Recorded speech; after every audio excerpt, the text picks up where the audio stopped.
Hi, let's have a play with the 106 ScrawlrBox. Hey Scrawlers, I'm Kat from ScrawlrBox, and today we're going to get a little creative with the 106 ScrawlrBox. Let's get into it. Each box comes with a zine that features tips and tricks from both us and the featured artist on how to use the supplies inside the box. So we're going to get into some of those today. Liz gave us some really nice insight on how she created this piece. Okay, let's crack on. I'll be using the tone drawing paper that came inside this box, just like I did for our swatching video, which is what those swatches were from. If you want to check that out, go and have a look at our channel. Anyway, I'm going to focus more on the featured artist tips for this one. And first things first, we're going to get those polychromos nice and sharp. A nice sharp pencil means we can apply some really nice clean lines. I'll also be grabbing my ScrawlrBox black wing for my initial sketch. There is something so satisfying about pencil shavings. They even smell great. I wonder if there's a candle that smells like pencils. That would be amazing. Anyway, before I get completely distracted, here's my reference photo, and I got it from Pinterest, so sadly there is no credit. But I'm going to recreate this in the style of the artist. Not completely in her style, but I am going to adapt the scribbles.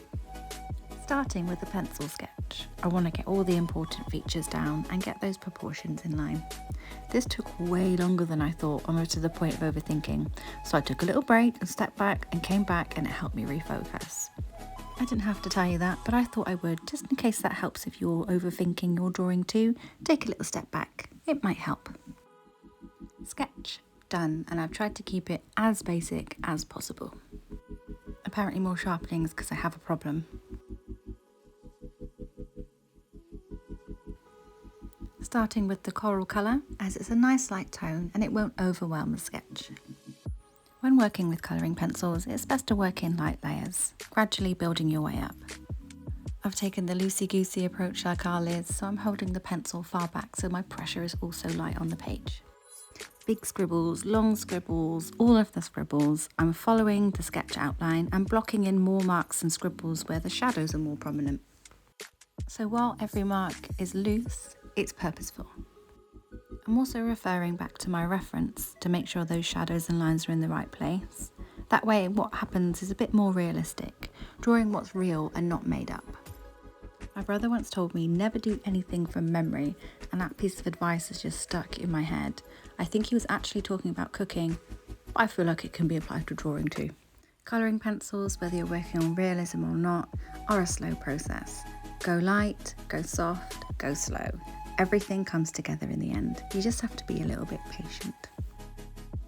I don't usually do any details on the eyes, so today I've actually gone in with that ivory to make the eyes pop, just like the featured artist has here. I love how she's picked out certain details and gone with it, so that's what I've taken into this drawing today. I love how that ivory pops against the tone paper. All the details are in, but I feel like she's not quite done. I'm going to erase out that graphite because I feel like it's distracting me. I really like the ivory, so I feel like I want to add that in more. So this is a bit of a wing it moment where I've just decided I'm now going to add in a background using the ivory. I'm going to go where those graphite lines were before because I quite like the idea of it having a little bit of a border.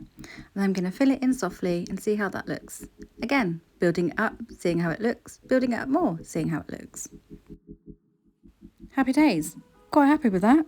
I'm going to add in a little bit more detail just because I can. A little bits of mark making because that's what I really like adding to my work.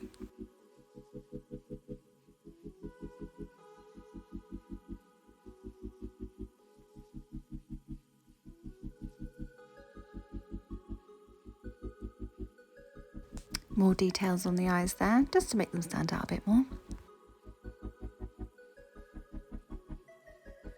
And I think I'm done.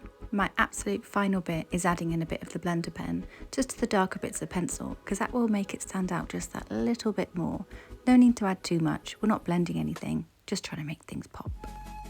And there we have it, just a few fun ways to use the supplies from this month's box. Till next time, keep scrolling. I had an unexpected amount of fun with this one, and I'm definitely going to be using Polychromos in the future. Anyway, thank you for watching. I hope you found this useful, and let us know if there's anything you actually want us to try. Bye!